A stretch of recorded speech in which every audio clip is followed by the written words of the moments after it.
It's a good feeling to be well prepared for something, isn't it?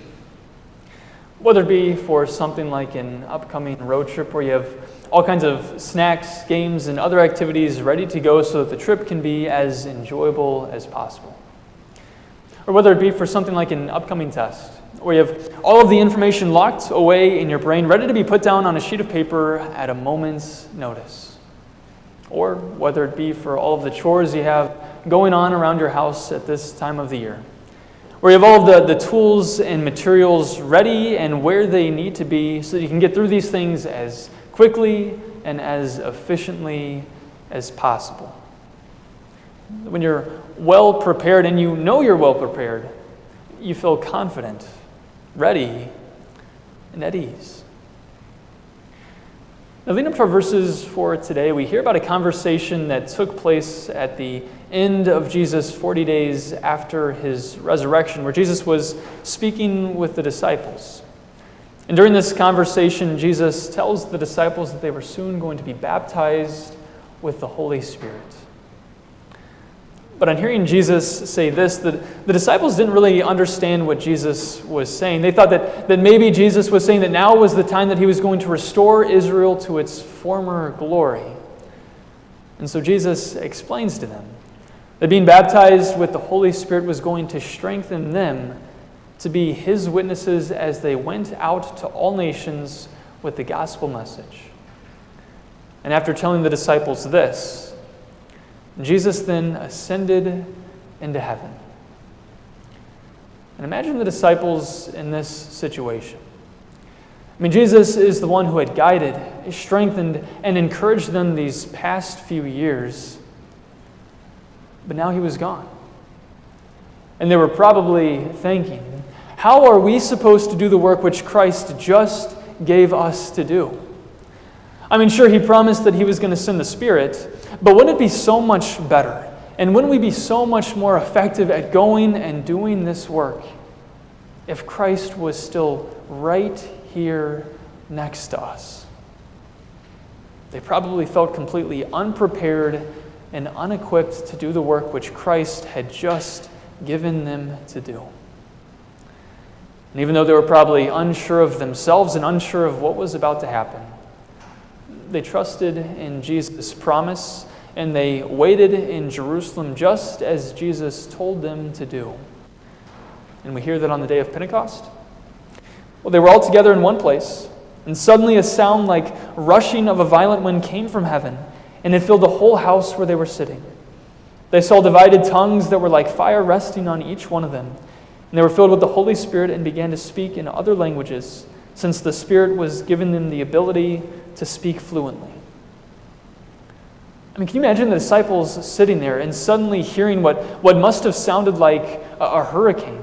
Tongues of fire descending on each and every one of them, and suddenly being able to speak in languages that they had never learned before. I mean, this was a display of power that could only be done by God.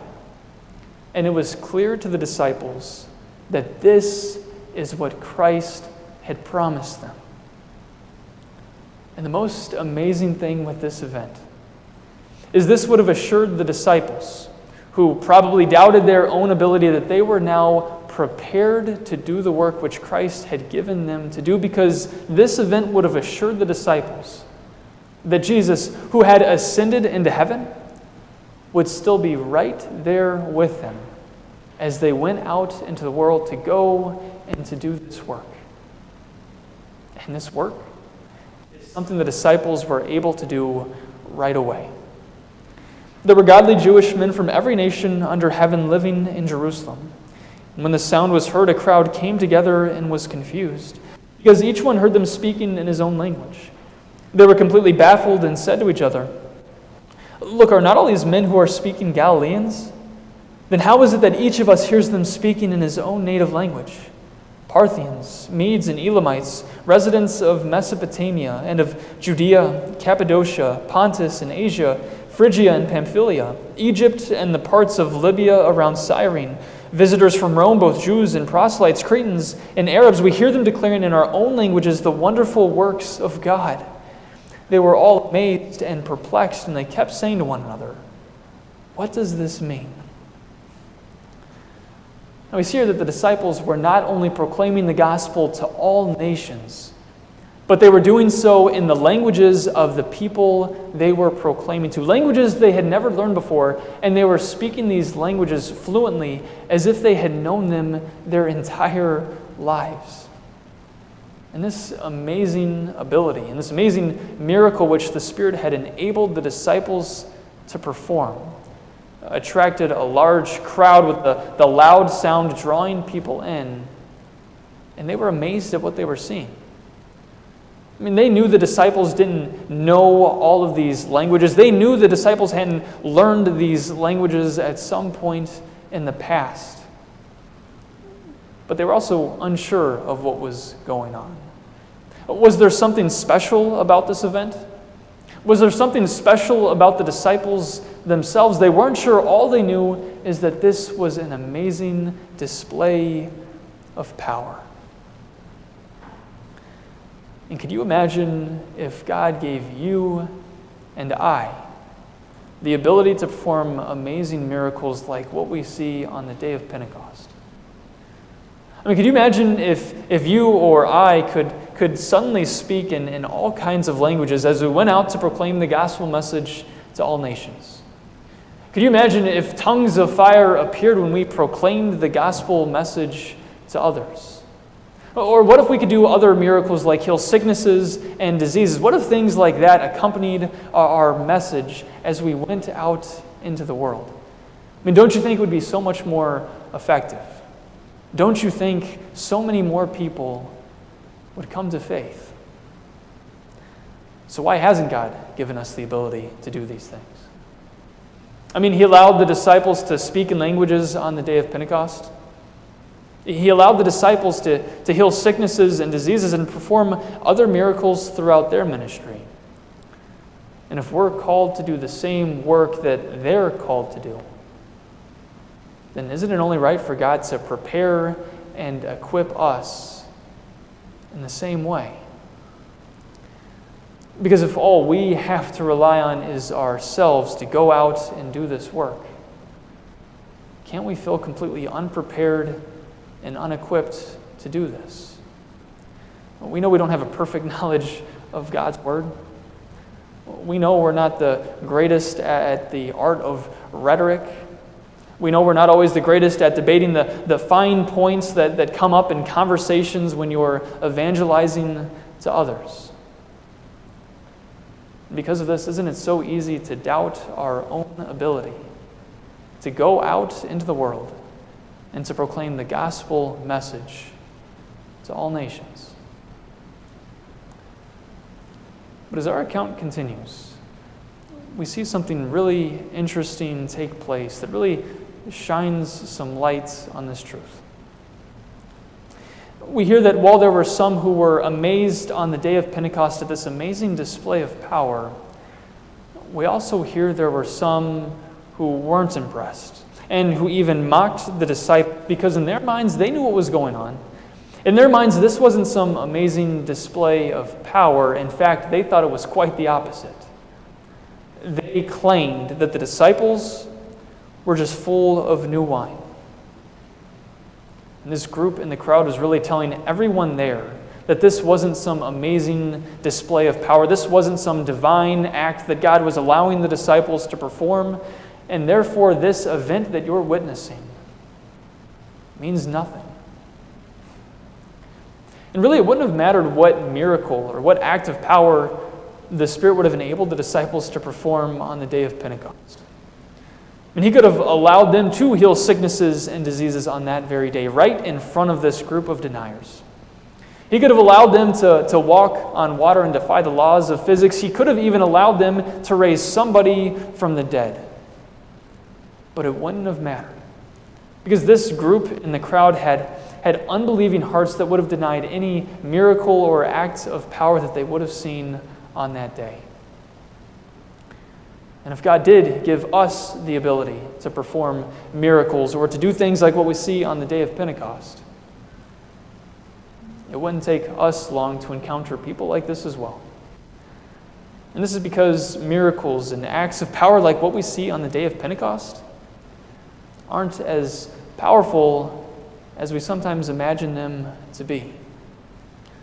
Because miracles themselves don't have the power to create faith in someone's heart. Miracles testify to the truths found in God's Word. The miracles that the disciples and Jesus performed testify to the truth of who Jesus was, but it didn't reveal the fullness of that knowledge to the people. And so, if we were able to perform acts of power and miracles like what we see, well, like the disciples and Jesus, we too would be confronted with people like this all throughout our ministries as well. And since this was the case here on the day of Pentecost, well, how were the disciples supposed to do the work that God had called them to do? How were the disciples supposed to lead many more to come to faith if this miracle didn't have the power to create faith in these people's hearts? Well, it's because the true power and the true gift on the day of Pentecost was that the disciples and all believers have been filled with the Spirit. And Peter, who is now strengthened and filled with the Spirit, gets in front of this crowd to explain everything that had just taken place. Peter stood up with the 11, raised his voice, and spoke loudly and clearly to them. Men of Judea and all you residents of Jerusalem, understand this and listen closely to my words. These men are not drunk as you suppose, for it is only the third hour of the day. Now, culturally at that time, wine would accompany meals throughout the course of the day, but wine would accompany meals that happened later in the day. And since it was still early in the morning, Peter really points out to everyone there that it was still too early for the disciples to have drunk enough wine to be full of wine as this group was claiming, and therefore they weren't drunk as this group claimed. That this argument had no basis and clearly isn't what was happening. And so Peter explains that what had happened was the fulfillment of prophecy. That this is what was spoken by the prophet Joel. This is what God says will happen in the last days. I will pour out my Spirit on all flesh. Your sons and your daughters will prophesy. Your young men will see visions. Your old men will dream dreams. Even on my servants, both men and women, I will pour out my Spirit in those days, and they will prophesy. I will show wonders in the sky above and signs on the earth below, blood and fire and a rising cloud of smoke. The sun will be turned to darkness and the moon to blood before the coming of the great and glorious day of the Lord. And Peter tells his audience, what you've seen, heard, and witnessed here today can't be explained through natural means, because what you've seen, heard, and witnessed here today is a divine act from God Himself, an act that Joel the prophet spoke about many years ago, and an act that he said would prepare all of God's people, all believers, to be prepared and equipped to go and to spread the gospel message to all nations. And Joel was also telling the crowd, since Joel's prophecy has now been fulfilled, well, now is the time for us to go out into the world and to spread the gospel message. Because Joel's prophecy also spoke about a day that was coming, a day when Christ would return to judge all peoples. And since this day is fast approaching, we need to have a sense of urgency in the work that we do. But as you go and do this work, find comfort in the fact that you have been prepared. You have been filled with the Spirit by God Himself. And as you go out and do this work, it will be to fulfill the beautiful purpose which Joel spoke about at the end of his prophecy. To lead others to call on the name of the Lord so that they will be saved. And this is our goal, Christians, as we go out into the world. To lead others to call on the name of the Lord so that they too will be saved. And because of what happened on the day of Pentecost, we know that we have been prepared to go and to do this work. Because on the day of Pentecost, God not only filled the disciples with the Spirit, He filled all believers of all time. And so we can know that we have been prepared, and that as we go out into the world, the Spirit is the one who will strengthen and guide us to go and to do this work. The Spirit is the one who is going to be working in the hearts of those who hear this message. And because of this, it's not about how knowledgeable we may be. It's not about how skilled we may be at the art of rhetoric. It's about the power of the Spirit. That as we go out into the world and proclaim the message of Christ crucified, it is the Spirit who is going to be working in the hearts of those who hear this message. And you know His power firsthand. Because it is the Spirit who has opened your eyes and ears to see Christ as your Savior. It is the Spirit who has brought you to faith. You who were at one time an enemy to God and hostile towards anything that had to do with Him.